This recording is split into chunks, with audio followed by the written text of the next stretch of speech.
великі наступи, про контрнаступи, про потребу в авіації, в танках, в дальнобійних ракетах, ми говоримо, ну ми ж зараз будемо міняти певні там інфраструктурні робити трансформації в секторі безпеки і оборони. Безумовно, треба робити. Але, безумовно, треба пояснювати. Наприклад, я бачу, що, в принципі, ситуацію треба коментувати дуже і дуже обережно. І не хайпувати. Про коментування і комунікації.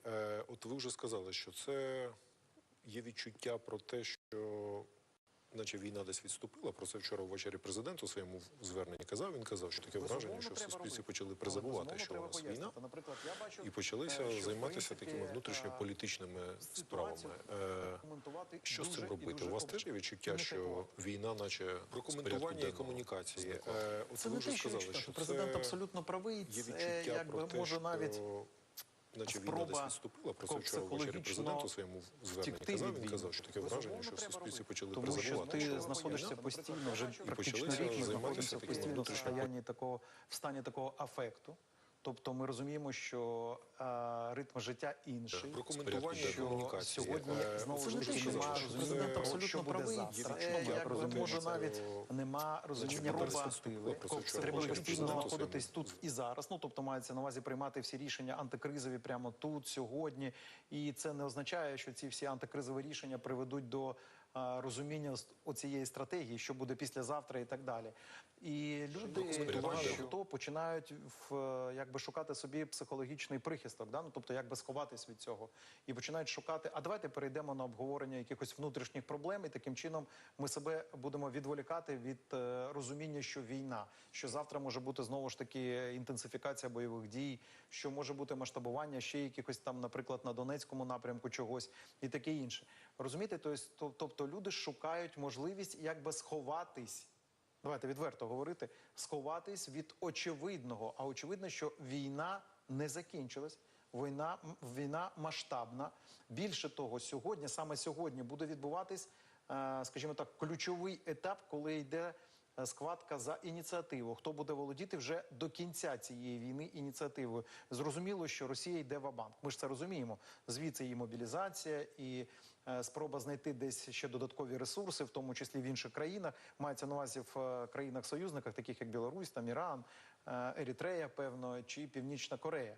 Ми це розуміємо. Так само і ми. І так само наші партнери розуміють, що Україні сьогодні, саме сьогодні, потрібні певні види зброї, що треба накопичити цю зброю. Я маю на увазі, перш за все, про снаряди, говорю, про ракети і таке інше. Ви от кажете, я хочу уточнити, про інтенсифікацію, бо зараз знову почала фігурувати оця фраза, що 2-3 наступних місяці будуть вирішальними, переламним моментом у всій війні.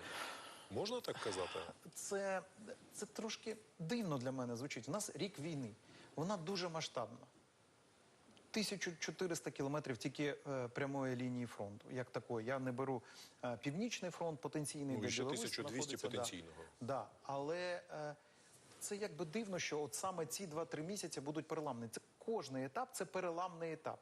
Ну, тобто нам треба доводити спроможність захистити, спроможність перейти в контрнаступ, спроможність накопичити той ресурс, тому що, знову ж таки, кажу, масштаб війни великий, спроможність накопичити той ресурс, який потрібен саме для переходу, знову ж таки, в ефективні контрнаступи, але при цьому ще й мінімізувати втрати, які ми можемо мати, правильно? Тобто кожен етап має свою цінність. Просто ми зрозуміли, що, наприклад, після 2 ефективних звільнень великих обсягів територій, мається на увазі Харківська і Херсонська, після цього треба було, знову ж таки, підтягнути тилове забезпечення, підтягнути логістику, перевести перемовини для того, щоб отримати додаткову зброю, як таку, тому що, знову ж таки, Росія ж, ще раз говорю, зі всіх своїх територій звозить весь ресурс, який в неї ще є, додатковий. Нам треба теж було це накопичити, вирівняти лінію фронту, провести певну тренування своїх військовослужбовців, накопичити цей ресурс для того, щоб далі рухатись. Чому? Тому що Росія теж на окупованих територіях працює над ешелонами оборони. Ми ж це розуміємо. І певний час на це було потрібно витратити. От ми витратили, зараз є накопичення з 2 сторін. І, безумовно, буде знову ж таки масштабування безпосередньо конфлікту як такого. Мається на увазі на конкретних напрямках. Тобто він буде інтенсифікуватись і масштабуватись. Ми ж це розуміємо. І от на цьому фоні, безумовно, люди не можуть постійно говорити, завтра буде там наступ чи контрнаступ. Я, до речі, хочу тут зробити маленьку ремарку, а я не зовсім розумію, а навіщо ми так лякаємо людей? Я хочу про це навіть поговорити. А от ми про це поговоримо буквально через кілька хвилин. У нас буде випуск новин, Олена Фроляк буде у студії, а після випуску новин ми повернемося до нашої розмовної студії з Михайлом Подоляком і поговоримо, а навіщо у нас таке бурхливе обговорення оцього наступу, контрнаступу Росії. Так що залишайтеся з нами. Укріпи кордони України безпілотниками. Долучайся до збору прикордонника. Увага! Режим тотальної економії. З 7 до 23 вимкни всі зайві електроприлади. Допоможи відновити електромережу країни.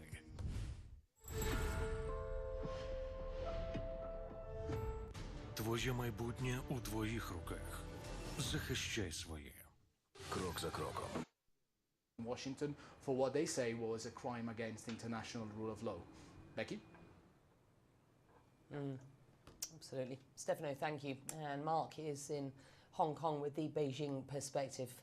Well, there are desperate searches happening right now in parts of Turkey and in Syria. This, of course, is our top headline today as crews hope to find survivors amid the rubble from today's first massive earthquake. Let me tell you, there have been a number of huge shocks, if not one earthquake itself since then. How Israel is promising to help is up next, also ahead. And with war still raging not far away in Ukraine, commanders say this training feels much more real. NATO troops attack fictional front lines at an annual winter exercise in Estonia. A live report on that is coming up.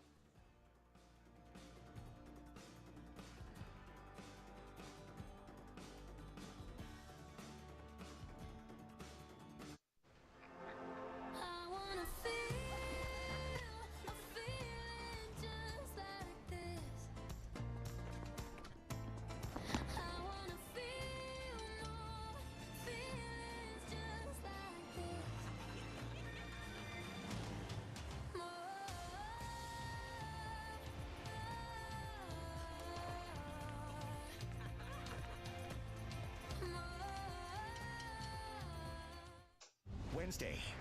The President of the United States. President Biden's first State of the Union address before Speaker McCarthy's new Republican majority. What will the president say to the nation? And what does it mean for the year ahead? Together we can do something we haven't done in a long time. Build a better America. Join Jake Tapper and Anderson Cooper for special live coverage. The State of the Union address. Wednesday on CNN.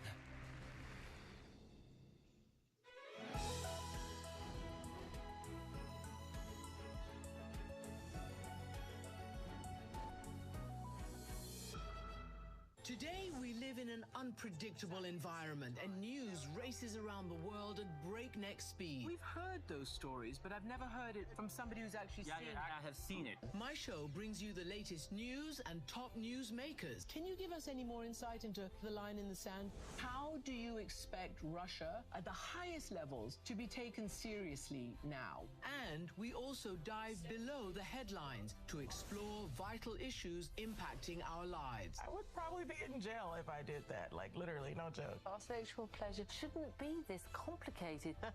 It's crucial we make sense of what's happening. Afghan women are afraid that this is the beginning of your efforts to erase them from the workspace. And fully understand what's at stake. Mr. President, with respect, these are real issues that affect so many people around the world. Nuclear security is indispensable. We are playing with fire. Amanpour, tonight on CNN. This is CNN. More people get their news from CNN than any other news source.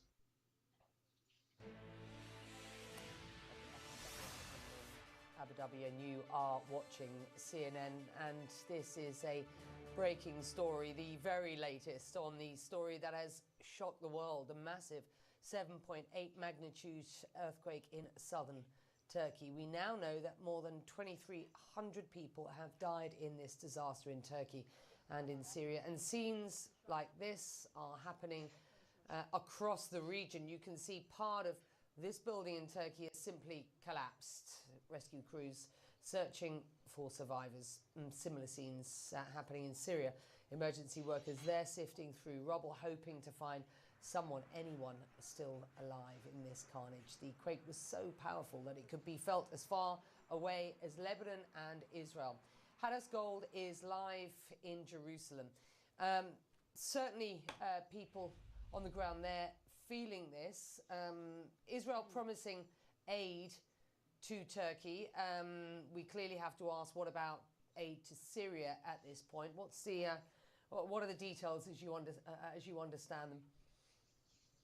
Yeah, you're right. We could feel the earthquake here. My husband actually said that he felt it overnight. I somehow slept right through it, but it was even stronger felt in Tel Aviv. People there telling me that it felt like their entire house was shaking. We're getting reports of people feeling it in Amman, across the Palestinian territories, but thankfully, at least in this region, there have been no reports of injuries or damage. Israeli police saying that they received almost 4,000 reports after the initial earthquake, and then that really strong aftershock from just a few hours ago, that actually was felt, especially in northern Israel. There's some videos of people just fleeing buildings because of that aftershock. It was quite strong, obviously people on very high alert.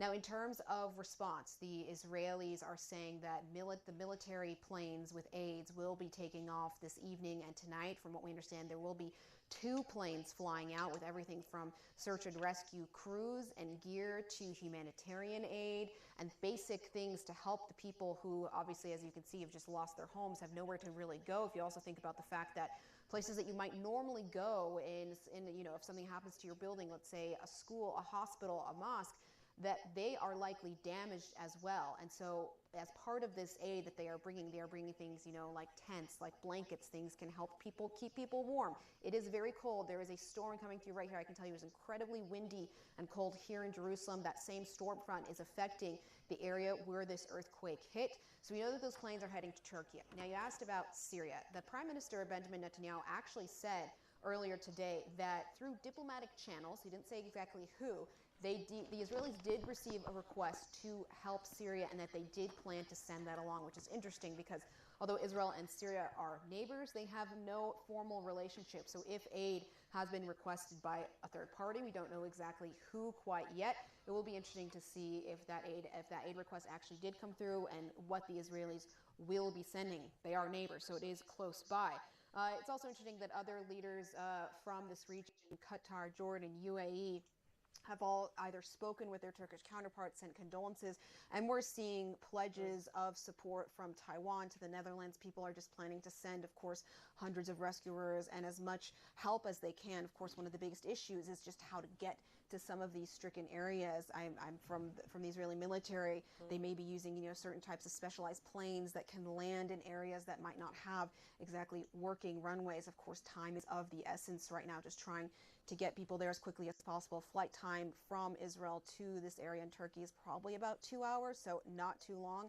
Just trying to get as many people there, as much help there as quickly as possible. And also with the Syria, it will be interesting to see how that works, if the aid does arrive to Syria from Israel, whether, a situation like this can really transcend politics. Becky?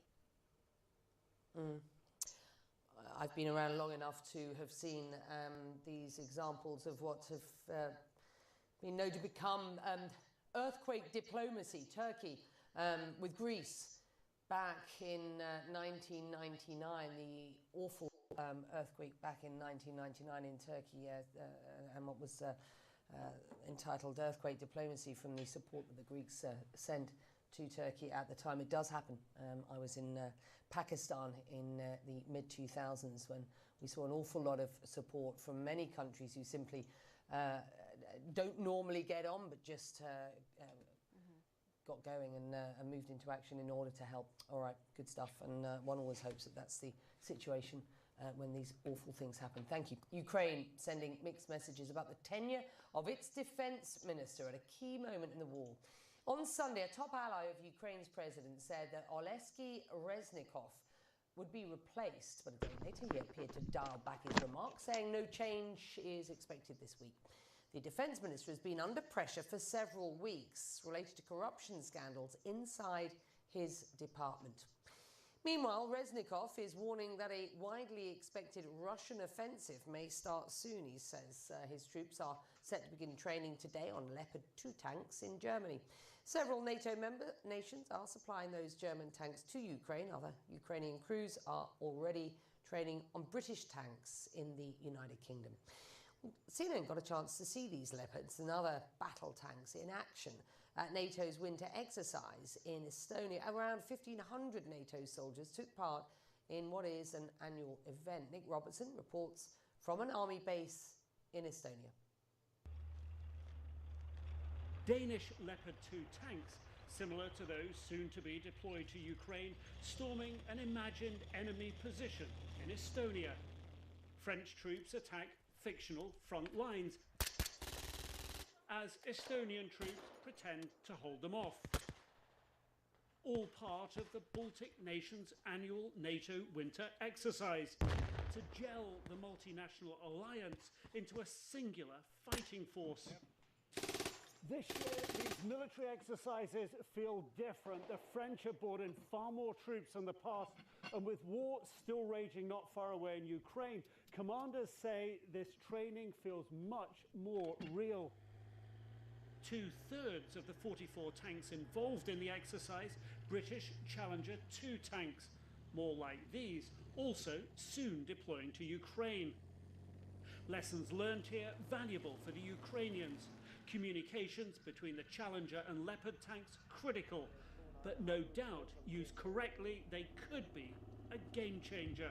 Both can fight at night, and they've got hunter-killer capabilities as well, so they can engage a target while looking for the next target. So very much more advanced tanks with advanced sighting systems than what the adversary would have.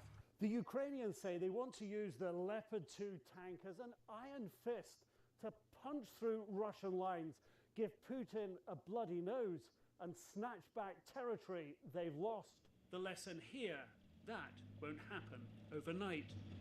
Typically, Danes train individual Leopard 2 operators in 2 weeks, a crew of 4 in 2 months. But it can take 2 years to combine them into a force able to seize territory. See, it's the tactics that takes time. Then you have the theory as a crew, and then you have to learn to drive as a crew within a platoon and within the squadron. Estonia's defense minister, whose country spends a whopping 1% of GDP supporting Ukraine, watching the training, keen to get the tanks to Ukraine soonest. I really hope that it's not too late. I really hope, because we all understand that there is a push from Russians coming in a very coming months or coming weeks even. So is this a make or break moment in the next few months in this war? Probably. So it's once again, when there will be no breakthrough in the coming weeks and months, then probably we will end or we will step into the very long time of war. This operation ongoing for another week, as elsewhere Ukrainian troops begin to get their hands on beasts like these. How quickly they can use them effectively will impact well beyond Ukraine. Oh, Nick Robertson joining us now live from Estonia, near the Tapa Army base. Your report, pretty robust there. What more did you learn about the military exercise, which, as I understand it, concludes next week? It does. There's more time to go. The Leopard 2 tanks that we'd like to be seeing right now are literally hiding in the forest. The French forces here, their commandos, will be getting into the forest to try to locate them. This training is intense. It's very real for these soldiers. This is a headquarters group behind me here. The medics and others just gather around a campfire, which gives you an idea of how cold it is. But I think some of the big takeaways from us have been, you know, the capability that these tanks have over and above what Russians have. These tanks, the Leopard 2, can go in reverse as fast as it can go forward. Now that's massively advantageous fighting Russian tanks, which can't really go in reverse very fast. And it's good because it allows the Ukrainians in the Leopard 2s to shoot and scoot, to get out of trouble quickly. So they're more maneuverable. The Leopard 2 tank and the Challenger have higher velocity rounds than the Russian tanks, can punch through armor. So all of these things make a qualitative difference. But I suppose the underlying feature has to be you can't expect breakthroughs quickly, but the better the training, the better the tactics will be, the better that they can work together with their infantry, and the Ukrainians do have some tanks already. This is what's going to give them that opportunity to punch through the Russian lines. But the tanks don't make it easy. It's complicated, sophisticated to put all that big package together, but it is possible and can be done. Nick Robertson's on the ground. Thank you, Nick, and we will be back with more news after this short break. Stay with us.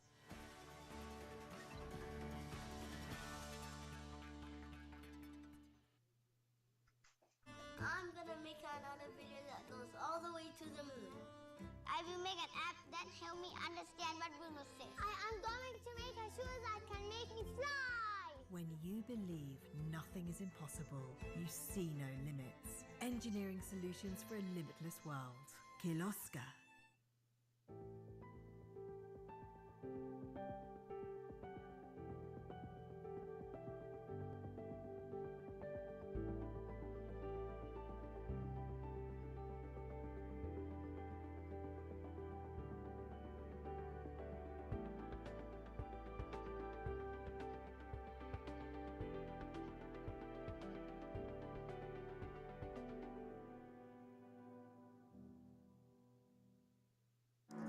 In the hub, where East meets West, CNN Arabic is perfectly placed to find the facts.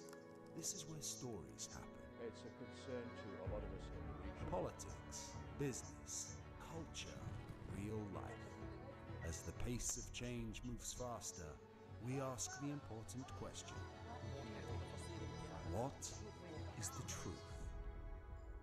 This is CNNArabic.com. A new world of possibility as our travel demands change and influence the future of transport. Our vision is to create a world where people are not limited by their ability to move. Hyperloop technology, electric sea gliders, and supersonic aircraft. I'm Rahel Solomon. Join me for the next frontier and meet the engineers, experts, and executives pushing our urban mobility forward. The Next Frontier, Saturday on CNN in association with Autonomous. Our mission here at CNN, the news comes first. More breaking news that we are following right now. Welcome to the Situation Room. We have breaking news.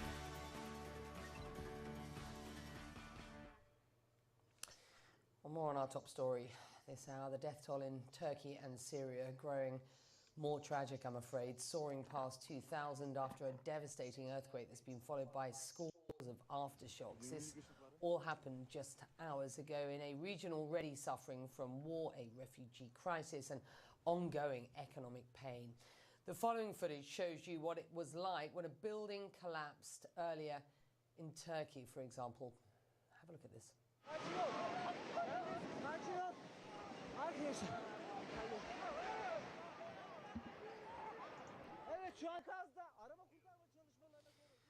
We've got a CNN team covering the quake disaster. They'll be back with us at the top of the hour, of course. In other news, El Salvador has opened one of the largest prisons in Latin America, one that will more than double the country's capacity to house criminals. The space was needed because tens of thousands of suspects have been rounded up in a crackdown on gun violence, gang violence. But human rights groups are already raising concerns. CNN's Rafael Romo has a story. A massive police operation on national TV. This is how people in El Salvador found out about a new massive maximum security prison intended to hold as many as 40,000. Nayib Bukele, the media-obsessed millennial president of the Central American nation of 6 million, was featured prominently in the video, touring the new facility he calls the Terrorism Containment Center. The president described the new prison as a giant facility built in 7 months that will be a fundamental piece to completely win the war against gangs in El Salvador. Quiero mencionar también que no se han construido patios. Salvadoran Public Works Minister Romeo Rodriguez said the prison has no courtyards, no recreation areas. There aren't any spaces for conjugal visits either. According to government figures, Salvadoran security forces have detained more than 62,000 suspected gang members since March of last year, when President Bukele declared a state of emergency to fight crime. We are going to intensify this war against the gangs, and if they thought the force of the state had been unleashed on these criminals, well, now they are going to really see what it means to unleash the force of the state on these criminals. I think this facility, which will probably be one of the biggest prisons in the Western Hemisphere, is a symbol of the madness of President Bukele's security policies. In a statement last week, Human Rights Watch said Bukele's iron fist policies have resulted in mass due process violations, severe prison overcrowding, and deaths. We have documented in the ground that some of these people have nothing to do with gangs, are innocent Salvadorians, working people, children who have been arrested and now face Kafkian legal proceedings to prove that they have nothing to do with these criminal organizations. Among those who believe Bukele's policies are doing more harm than good are the parents of 5 children who live near San Salvador, the capital. One of their sons was detained last April and a second one in December and accused of gang crimes. Prácticamente me están quitando la vida. They're practically taking my life, their mother says. My children are not criminals. They are hardworking, good people. The wildly popular Bukele denies accusations of human rights abuses and due process violations and says sharp drops in homicides and crimes like extortion prove his policies are working. But the Ruiz family wonders if Bukele's rush to try to arrest his way out of El Salvador's endemic gang problem is creating new innocent victims. Rafael Romo, CNN Atlanta. Pakistan's former president died in exile, but he was due to be buried in his home country today. General Pervez Musharraf died in Dubai on Sunday following a long illness. Here's a look at his life and political legacy. Pervez Musharraf was a soldier and a politician who navigated a tangled path from dictatorship to democracy. I was the army chief and as well as the president. I was also the chairman, Joint Chiefs of Staff Committee. I was also the Prime Minister. Musharraf rose through the ranks from cadet to Army Chief of Staff. But in 1999, he seized his next promotion. In a struggle against the Prime Minister, he served Nawaz Sharif. Sharif tried to replace Musharraf while he was overseas. When Musharraf rushed to fly home, authorities wouldn't let his commercial plane land, even when it started running low on fuel. But Musharraf's supporters in the top brass took control of key government buildings, arrested the Prime Minister and put Musharraf into power. Dear brothers and sisters, his supporters say he helped elevate the middle class, and as the country's new leader, he inherited 2 key alliances with the US and the Taliban in neighbouring Afghanistan. On September the 11th, 2001, he was forced to choose. People of Pakistan are deeply shocked and outraged at the dreadful terrorist attacks in New York and Washington. General Musharraf tried to make himself an indispensable ally against Islamic extremists, but was criticised for not doing enough. Nevertheless, the extremists responded. In 2003, he survived 2 assassination attempts in 2 weeks, and there would be others. Musharraf also had other opponents, Pakistanis who wanted to return to democracy. He won a referendum in 2002 that gave him a 5-year term for what his opponents called democratic martial law. In 2007, Musharraf won another term as president and vowed to rule as a civilian. I have completed 46 years in this uniform, and I am saying goodbye to this uniform. But mounting pressure led him to call elections and allow the return of a long-exiled opponent, former Prime Minister Benazir Bhutto. Pakistanis were stunned when Bhutto was assassinated 2 months later as an armoured car moved past a rally. Many blamed Musharraf for withholding the heightened protection that Bhutto had been requesting. He was charged with murder in her death. He denied any involvement and blamed Bhutto herself for standing up in the car unprotected. In elections that followed, two parties joined forces to launch impeachment proceedings against Musharraf, prompting his resignation and, within months, self-imposed exile. For the sake of the country, please accept this decision. 4 years later, he was back, pledging to return to politics, despite charges he faced in connection with Bhutto's death and other allegations.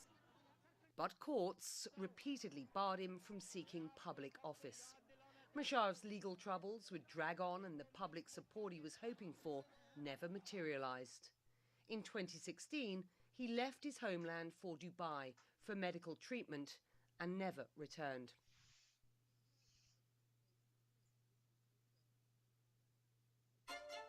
Welcome to Tokyo. Tokyo is my home. It's where all meets new. Tokyo has something for all food lovers. Our cuisine alone is a reason to visit. Nature lovers can find the perfect getaway. We encourage everyone to enjoy an active lifestyle. We are open. Looking forward to seeing you soon. We're here now at the home of one of the FSB team, and my name's Clarissa Ward. I work for CNN. Was it your team that poisoned Navalny? It's just been a chaotic scene here. People are so exhausted. Just gonna help her carry this bag. We were just in the hospital. It was shocking. Why do you think India has been hit so badly? Scores of Taliban fighters, and just behind us, the U.S. Embassy. Why does a small group of women asking for their right to be educated threaten you so much? Raise your hand if you love school. I'm the one who has to look them in the eye. Can I have your word? These people are depending on you. You can hear gunshots every couple minutes. Now they're pressing in. They want desperately to tell their story.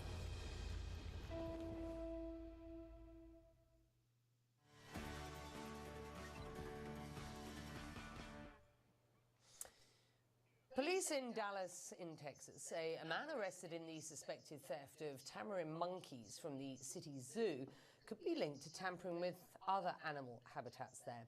Ed Lavandera spoke to zoo officials about these incidents and the zoo's response.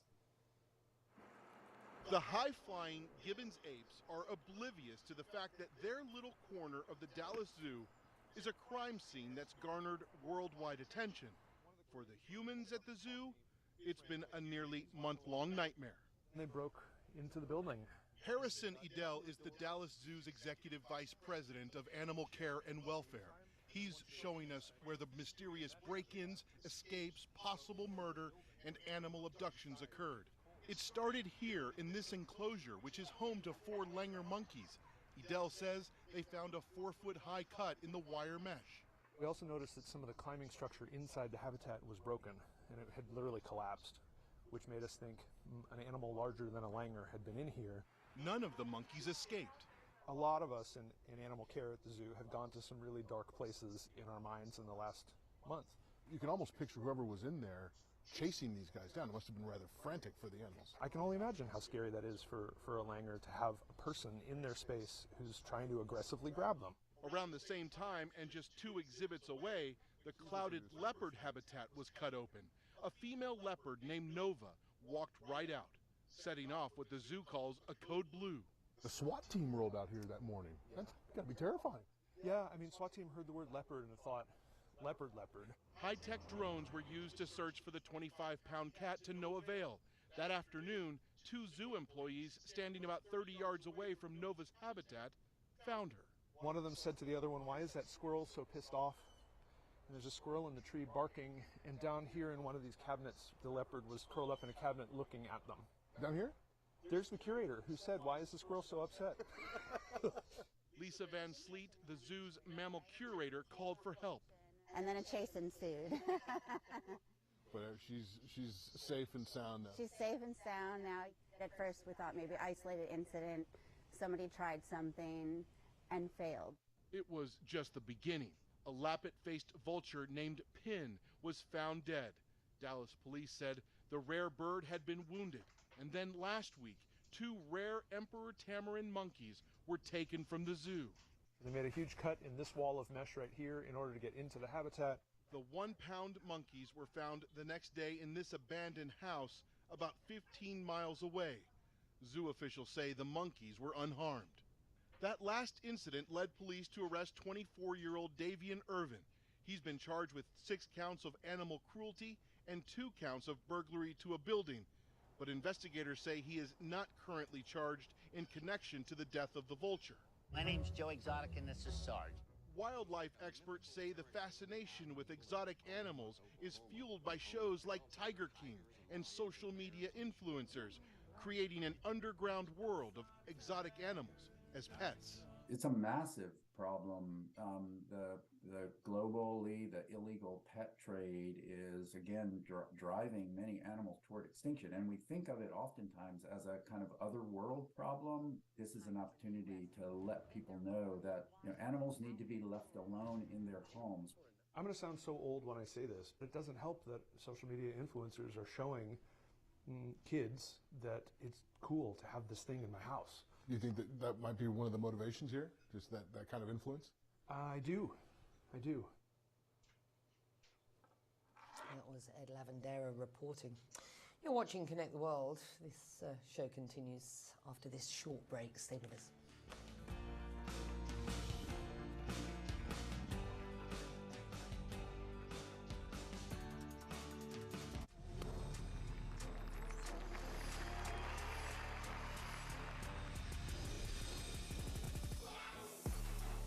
Nerves are still.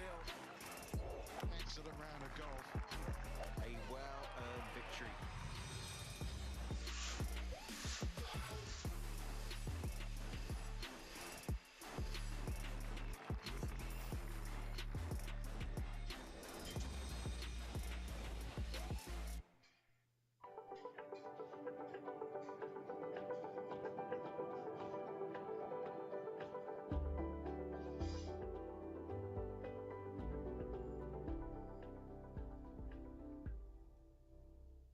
Good morning, everyone.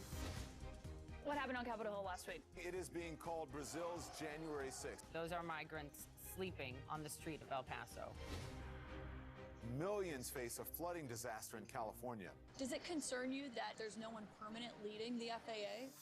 There are so many monuments of the kings that we don't see them as real people. Good art asks questions. What do you see? I see the power of love to transform society. CNN This Morning, weekdays.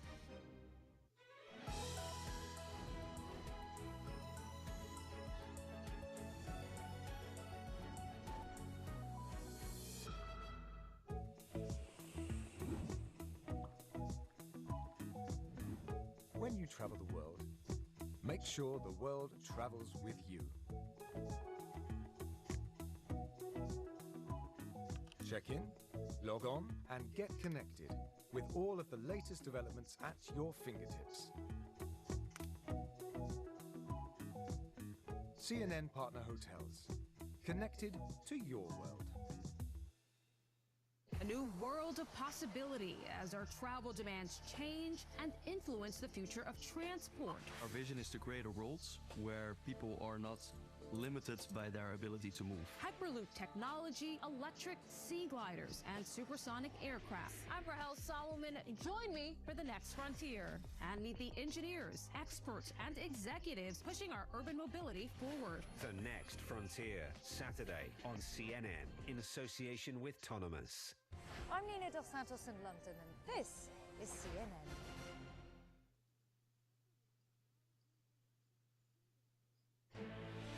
This is CNN Breaking News. It's 8 p.m. in Abu Dhabi. I'm Becky Anderson. Hello and welcome to Connect the World. An urgent appeal for help after a deadly earthquake and scores of aftershocks ravaged southern Turkey and neighbouring Syria just hours ago. And this continues. This is a developing story. The UK and the Netherlands say they are sending search and rescue teams. Turkey says NATO and the EU have offered to help as well. And we'll go through the offers of help from this region, which are substantive. And when I say this region, obviously I'm in Abu Dhabi, and the Gulf is very much springing into action. The White Helmets Rescue Group says aid can't come soon enough to a region already devastated by war and economic pain. Take a listen. It's a very difficult task for us. We need help. We need the international community to do something to help us, to support us. Northwest Syria now, it's a disaster area. We need help from everyone to save our people.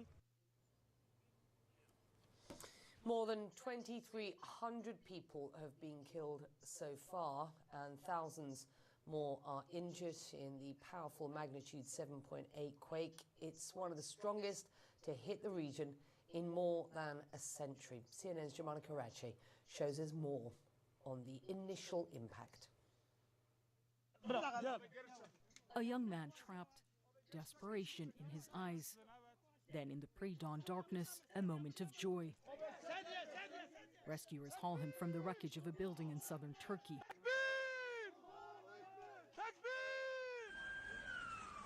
As the morning sun rises, all many others can do is pray. We'll see what happened to those living on the ground floors. May God give us a speedy recovery.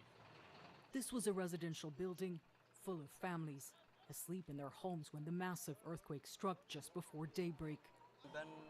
I was sleeping when my wife suddenly woke me up. The quake was very severe, very scary. It took almost 2 minutes until the shaking stopped. We can't yet know how many people could be trapped in a building like this, in wrecked homes like this across Turkey, and into neighboring Syria. More buildings brought down, a toddler found. The White Helmets have done this before. Heroes of the Syrian civil war now pulling people out from under a very different disaster. So many in rebel-held northern Syria had very little yesterday. People will be left with nothing today. In Turkey, too, foreign help will be needed. The government in Ankara has asked its neighbors to come to its aid. The search and rescue will stretch on for days.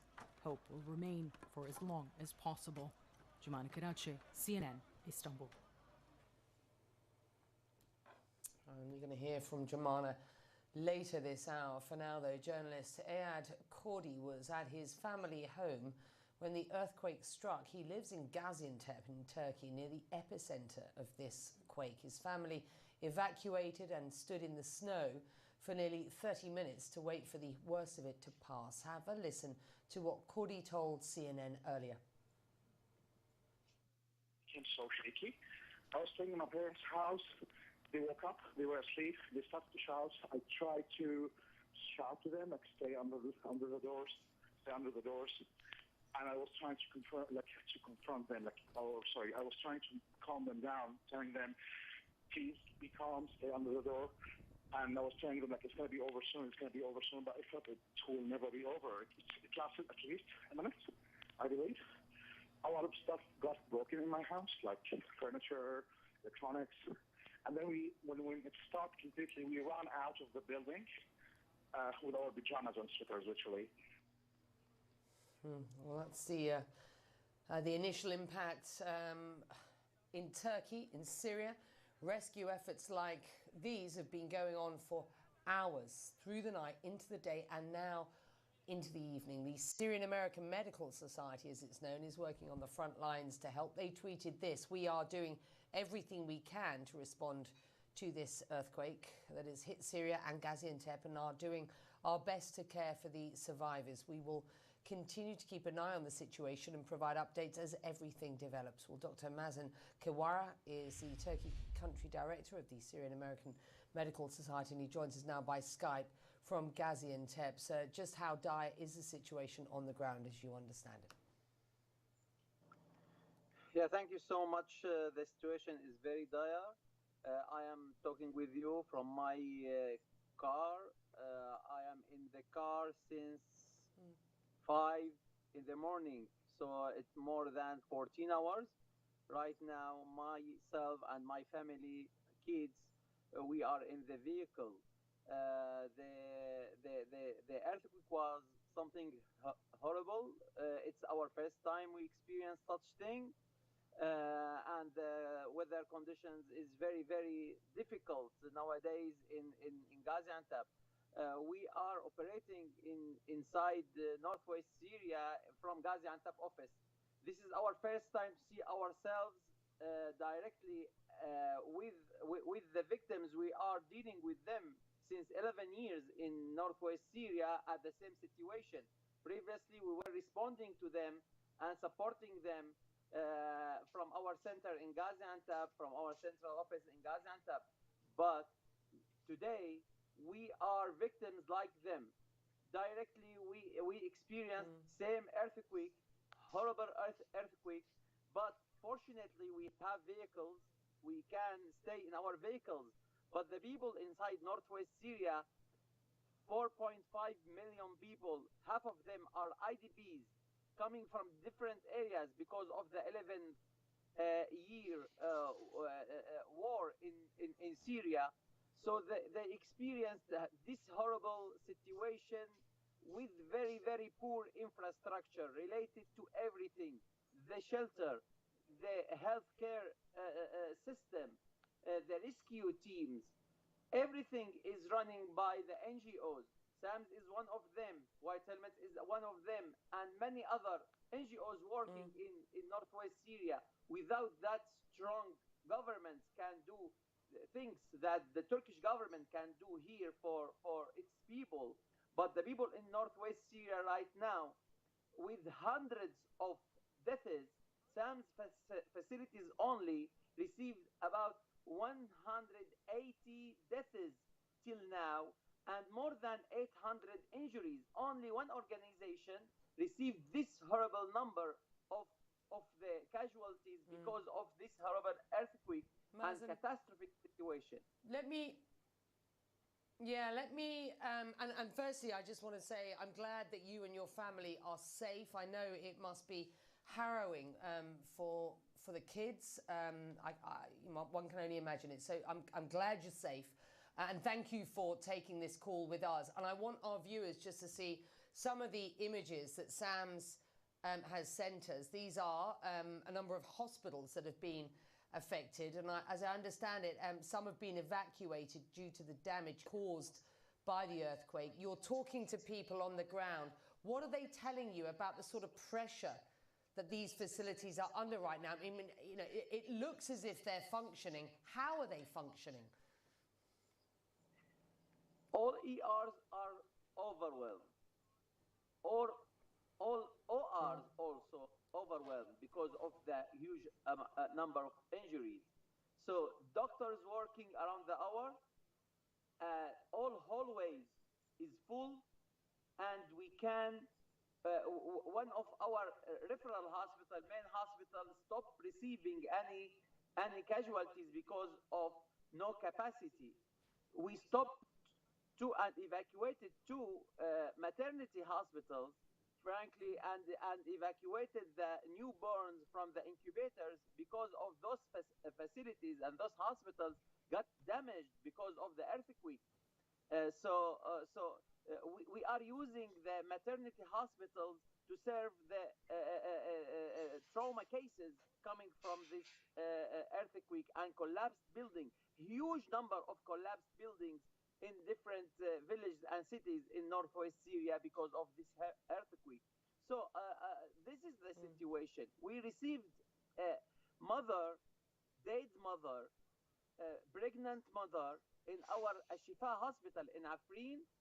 We unfortunately she died, but we could get her newborn alive out of his body, and he's in a good health right now. This is what we are doing in this situation. Wow. Well, that is an incredible story. The work that you do, clearly so important. On a good day, and on a day like today, our viewers will understand just how important this is. Look, do you have any information on what type of support, search and rescue aid might be arriving, getting into Syria, the parts of Syria that are most affected here, Idlib, Aleppo, the parts of Syria, Afrin that you've been talking about, and where will it be coming from? And, sir, critically, as you understand it, what are the biggest needs at this point? What do you need most? For sure, our first needs is the shelter for those people who are already in temporary shelters, and right now they lost those shelters. When we treat any casualty, we couldn't send it to any safe space or any safe area because of there is no shelter for them. We need also support in medical supplies, and the international community, the humanitarian community know exactly in the trauma cases we keep lack the IV fluids, medicines, antibiotics, painkillers, medical consumables using in the operation rooms and in the emergency rooms. Those are all we are consuming from what we have, and everything we have could be consumed within hours or days. So this is what we need right now. Unfortunately, I'm very, let me say and be frank, I'm very concerned for northwest Syria. Maybe the earthquake and that started here in Turkey, in this state, which usually